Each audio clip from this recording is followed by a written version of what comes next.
स्वागत है आप सभी का नालंदा यूनिवर्स 77 पर। कैसे हैं आप सब। आज हम बात करने वाले हैं मिडाइवल हिस्ट्री यानी कि मध्यकालीन भारत के बारे में। और आप हमारे यूट्यूब चैनल पर जाकर इंस्टेंट हिस्ट्री यानी प्राचीन इतिहास, मॉडर्न हिस्ट्री यानी आधुनिक भारत और इंडियन पॉलिटी यानी कि भारतीय राज्य व्यवस्था से संबंधित एमसीक्यू देख सकते हैं।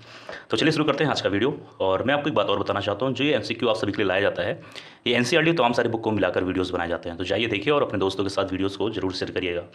चलिए शुरू करते हैं आज का वीडियो। प्रश्न नंबर 31 है कि बुद्ध और मीराबाई के जीवन दर्शन में मुख्य साम्य क्या था। साम्य मतलब जैसे कह सकते हैं आप कि जो बुद्ध जी थे वो मीराबाई, इनके जीवन दर्शन में मुख्य साम्य क्या था। मतलब कह सकते हो कि इन दोनों में मुख्य ऐसी कौन सी चीज़ें थी या कौन सी समानता थी। ठीक है, तो प्रश्न नंबर 31 का सही उत्तर होगा सी यानी कि संसार दुखपूर्ण है। एक मिनट जाइए, एक मिनट, संसार दुखपूर्ण है। अब आप ये बात कैसे जानेंगे। देखिए, महात्मा बुद्ध जी जब अपने रथ पर सवार होकर बाहर अपने मतलब क्षेत्र में भ्रमण कर रहे थे, तो उस वक्त उनको काफ़ी चीज़ें देखने को मिली। जैसे एक बूढ़ा व्यक्ति, बीमार व्यक्ति, एक संत दिखा, एक शव दिखा। तो उन सभी चीज़ों को देखकर उनका हृदय परिवर्तन हुआ कि कहीं ना कहीं संसार दुखपूर्ण है। ठीक है, प्रश्न नंबर 32 है कि ब्रह्म सत्य और जगत मिथ्या, यह किसकी उक्त है। मतलब यह बात किसने कहा कि ब्रह्म सत्य है और जगत मिथ्या, यानी कि कह सकते हो कि ब्रह्म सत्य है और जो संसार है वो एक मोह माया की है। 32 का सही उत्तर होगा ए, यानी कि शंकराचार्य जी ने यह बात कही। प्रश्न नंबर आ जाइए, बात करेंगे 33 पर। एक मिनट जाइए, प्रश्न नंबर 33 इसमें है कि निम्नलिखित में से किसके कुछ विचारकों को प्रच्छन्न बोध, ध्यान देना, प्रच्छन्न बोध की संज्ञा दी गई। तो 33 का सही उत्तर होगा बी यानी कि शंकराचार्य जी के। आगे बात करेंगे प्रश्न नंबर 34 के बारे में। एक मिनट जाइए, 1 मिनट। हाँ, प्रश्न नंबर 34 में है आपके सामने कि रामानुचार को किस कट्टर से मातावलंबी चोल शासक के धमकी के कारण त्रिचन्नपल्ली छोड़कर मैसूर जाना पड़ा। ध्यान दीजिएगा, यहाँ क्या पूछा गया है, किस कट्टर से मातावलंबी चोल शासक, यहाँ चोल शासक के बारे में पूछा गया है। तो 34 का सही उत्तर होगा सी, यानी कि कुलोत्तुंग प्रथम। 35 है कि रामानुचार को होयसल वंश के जैन धर्मावलंबी शासक विट्टिक को वैष्णव धर्मावलंबी बनाने में सफलता मिली। तो विट्टिक ने अपना नाम बदलकर क्या रखा। तो यहाँ पे पूछा गया है कि जो विट्टिक थे उन्होंने अपना नाम बदलकर क्या रखा। तो 35 का सही उत्तर होगा ए यानी कि विष्णुवर्धन। प्रश्न नंबर 36 पे आ जाइए। यहाँ पे आप सभी के सामने सवाल पूछा गया 36 में कि किसने भक्त के क्षेत्र में शूद्रों को भगवत दर्शन और मोक्ष का अधिकार देकर उन्हें इस्लाम धर्म स्वीकार करने से रोका। बहुत अच्छा सवाल है, ध्यान देना। यहाँ क्या पूछा गया है, किसने भक्त के क्षेत्र में शूद्रों को भगवत दर्शन और मोक्ष अधिकार देकर उन्हें इस्लाम धर्म स्वीकार करने से रोका। तो 36 का सही उत्तर होगा ए, यानी कि रामानुचार्य जी। प्रश्न नंबर 37 है कि दक्षिण भारत का वह संत कौन था जिसने अपना अधिकांश जीवन उत्तर भारत में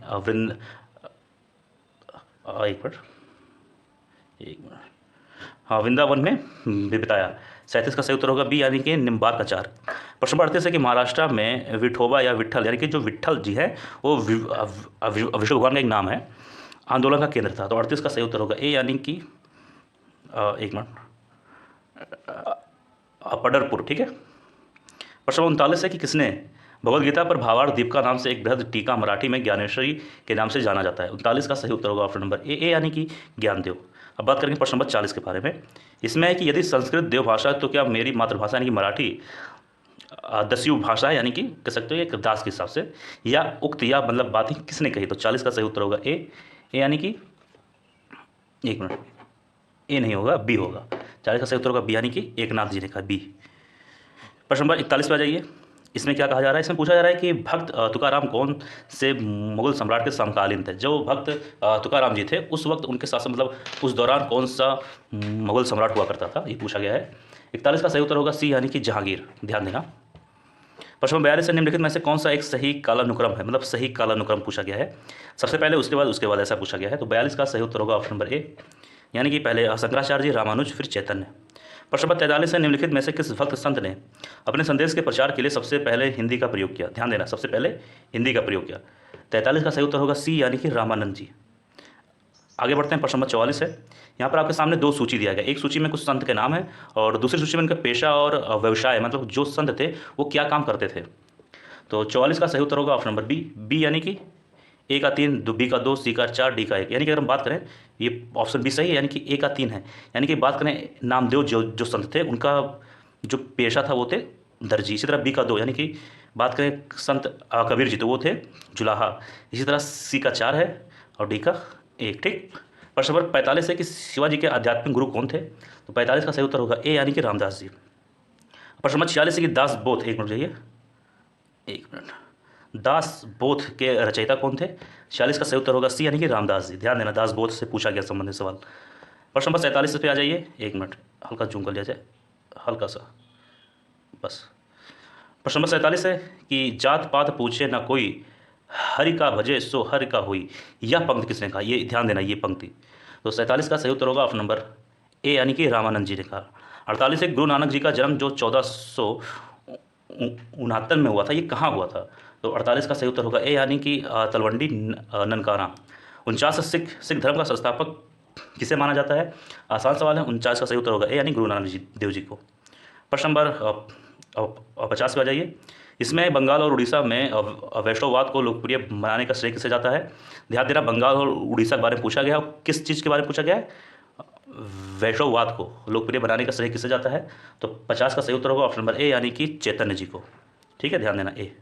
प्रश्न नंबर 51 है कि चैतन्य महाप्रभु का जन्म स्थल कहाँ है?